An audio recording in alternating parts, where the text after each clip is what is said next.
All right, so let's talk about what we saw. First Dallas Cowboys video of the year. Let's point out a couple of good things first. Defensively, we look pretty good, other than letting Cam Newton run for some long ones a couple times already in the game. Defensively, we look pretty good. The other good news is that even though the Eagles won their game on Thursday night, they don't look very dynamic, and they look pretty stagnant, a little bit like what we do. So here's the bad news. The bad news is that there's a real offensive problem, and we knew that with Des Bryant being gone and Jason Witten retiring, that there was going to be some things to figure out there.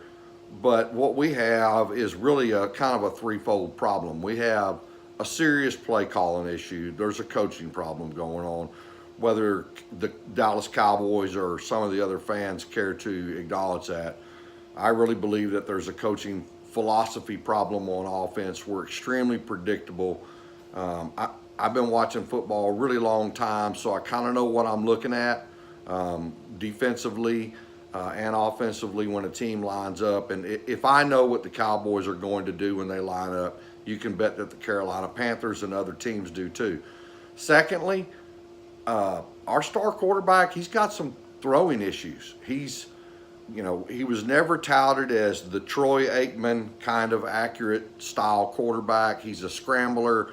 He can buy you time in the pocket, but he's got real accuracy issues. At least two of those drives were killed directly because of poor passes into the turf. I don't know if that's because he's tight. I don't know what the issue is there, but they need to figure that out.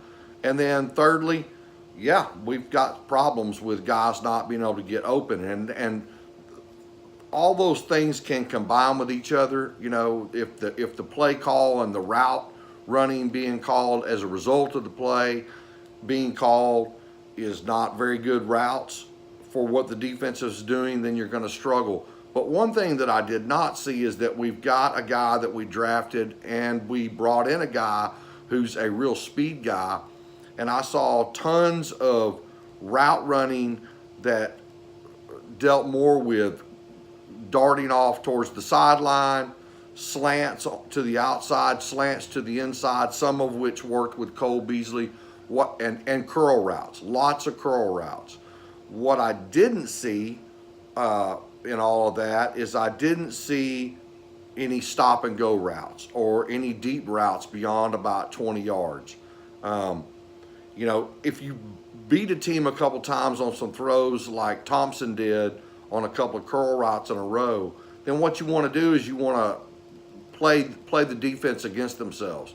The third time you run that route, you make the same stop, but this time instead of coming back to the football, you run beyond the receiver.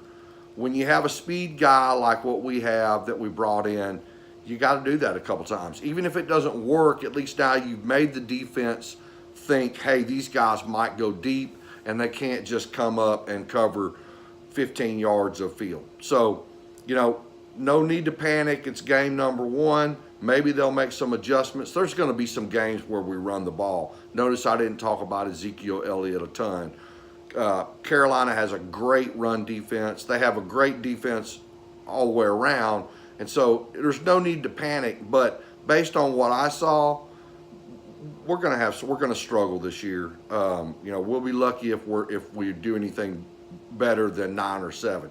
Hey, let's see next week. My assessment of that could change, but they need to make some adjustments. Love that football season's back. Chop, chop.